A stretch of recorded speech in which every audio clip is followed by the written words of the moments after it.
Bom dia, pessoal. Vamos resolver algumas questões de química da parte de ciências da natureza vinculadas à aplicação do segundo dia do Enem. Separamos algumas questões aqui, algumas um tanto quanto polêmicas, outras não, para podermos averiguar qual foi o nível de cobrança dessas questões. Bom, uma questão que foi bastante comentada nesses dias foi a questão da célula solar.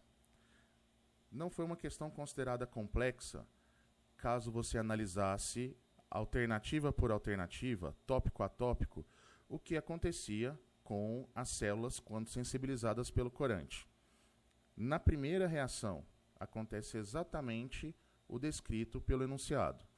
Você tem a célula solar juntamente ao corante, ela absorve energia luminosa e é excitado, formando o corante excitado.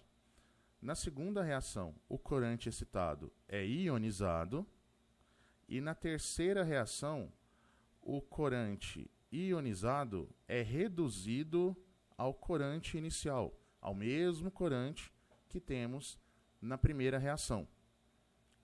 Justo a isso, como nós temos essa regeneração do corante utilizado na reação 1, na reação 3, já batemos o exercício, já temos a resposta do exercício, uma vez que o exercício fundamenta nos acontecimentos da reação 3.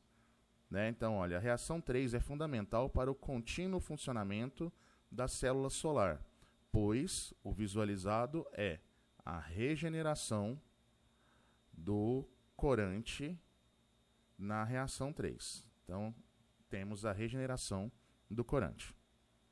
Certo? Próxima questão.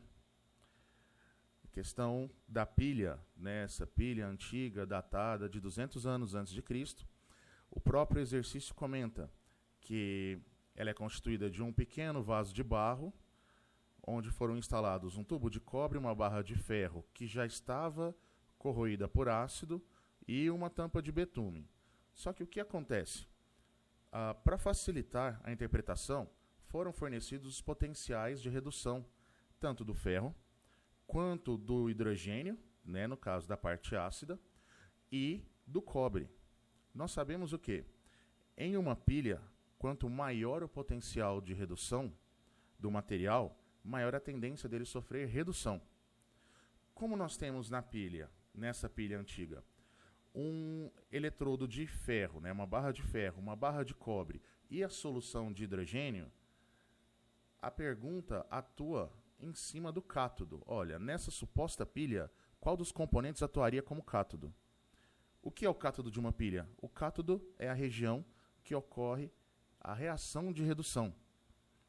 Para saber quem reduz, basta analisarmos quem tem o maior potencial de redução. Dos potenciais fornecidos, ferro, menos 0,44 volts, hidrogênio, potencial padrão 0, e o cobre, potencial padrão mais 0,34 volts. Então, o maior potencial de redução seria o do cobre. Logo, ele sofre redução no cátodo dessa pilha. Então, somos direcionados à resposta, o tubo de cobre. Certo? Mais uma questão. Uma questão de nível fácil, porque mesmo que o aluno, o candidato, ficasse com alguma dúvida pertinente em relação a qual seria a resposta correta, ele conseguiria saber quais seriam as incorretas. Então, por eliminação, poderíamos resolver essa questão. Essa questão, ela dá enfoque num gás tóxico, onde se tem as numerações específicas, aquelas numerações clássicas que nós vemos nos caminhões de transporte de material tóxico, inflamável e afins. Então, como o material estava sendo diagnosticado como um gás tóxico, a pergunta: considerando a identificação apresentada no caminhão ao seguinte código, 1005, corresponde à substância. Vamos ver qual seria um gás tóxico. Alternativa A, um eteno. Eteno, ele é o etileno. O etileno, ele é uma substância gasosa que é o hormônio vegetal para amadurecimento de frutos. Então ele não tem nada de tóxico. Próxima substância, gás nitrogênio. Gás nitrogênio é o principal gás constituinte da atmosfera terrestre. Nós respiramos esse gás o tempo todo. Só por esse motivo, basta saber que ele não é tóxico. Próximo, amônia. A amônia, sim, é um gás irritante, corrosivo, tóxico, extremamente perigoso, né? Maléfico às vias respiratórias, né? E qualquer mucosa entrar em contato com qualquer mucosa, ele reage com água, virando hidróxido de amônio, né? Que é uma base que pode causar alguns problemas no organismo. O gás propano. O gás propano, juntamente com o gás butano, formam o gás de cozinha, que não são considerados tóxicos, e sim inflamáveis. O dióxido de carbono, também encontrado na atmosfera terrestre, nós respiramos o tempo todo, não pode ser considerado tóxico. Então, dentre todos esses, o único que realmente tinha periculosidade tóxica seria a amônia. Ok? Bom, próxima questão, uma das mais polêmicas da ciência da natureza de todo o segundo dia, ela trata de polímeros, né, específicos, só que com ligação envolvendo nitrogênio.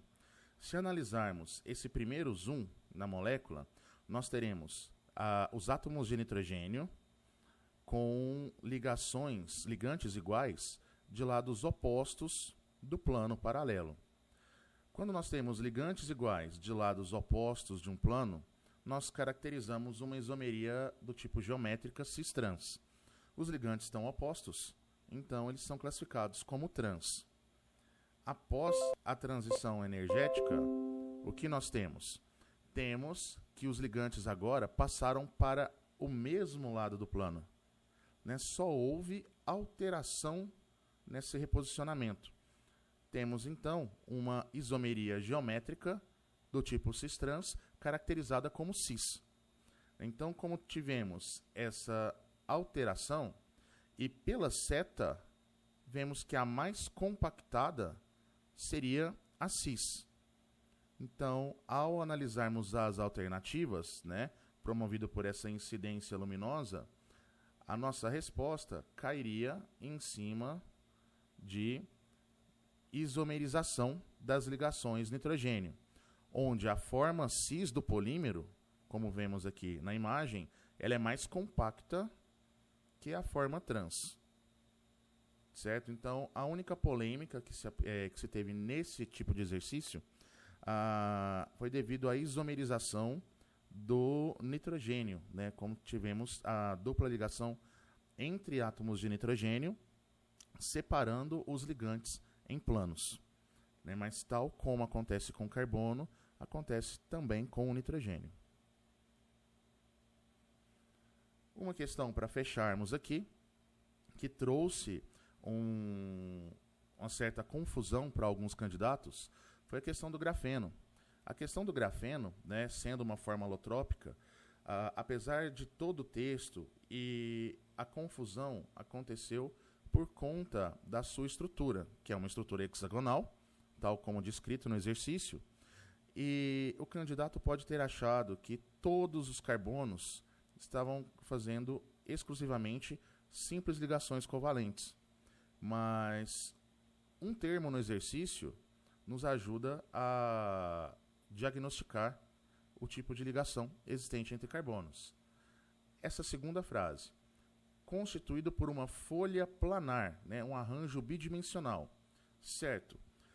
Sabendo que o carbono obrigatoriamente precisa fazer 4 ligações para estabilizar, essas 4 ligações podem aparecer de 4 formas distintas. Ou 4 ligações simples, né, 4 ligações sigma. A hibridação do carbono, nesse caso, seria sp3, e sua geometria seria tetraédrica. A geometria tetraédrica, ela não é uma geometria planar, o que não encaixaria, então, nessa condição. Segunda condição, o carbono pode fazer uma ligação dupla covalente e duas ligações simples covalentes. Nessa situação, nós teríamos uma hibridação sp2 para esse carbono e a geometria trigonal plana. Uma geometria planar, tal como descrito no enunciado. E as outras duas condições, o carbono fazendo duas ligações duplas, ou uma tripla e uma simples, caracterizando a hibridação sp1, porém a geometria seria linear e não temos nenhum carbono efetuando uma geometria, né, um com o outro de forma linear. Então, para permanecer planar, tal como o exercício pede, né, só sobra um tipo de hibridação, que é a hibridação sp2. Então, todos os carbonos do grafeno efetuam uma dupla ligação e duas ligações simples. Sendo assim, todos eles são sp2 e a geometria trigonal plana. Certo, pessoal?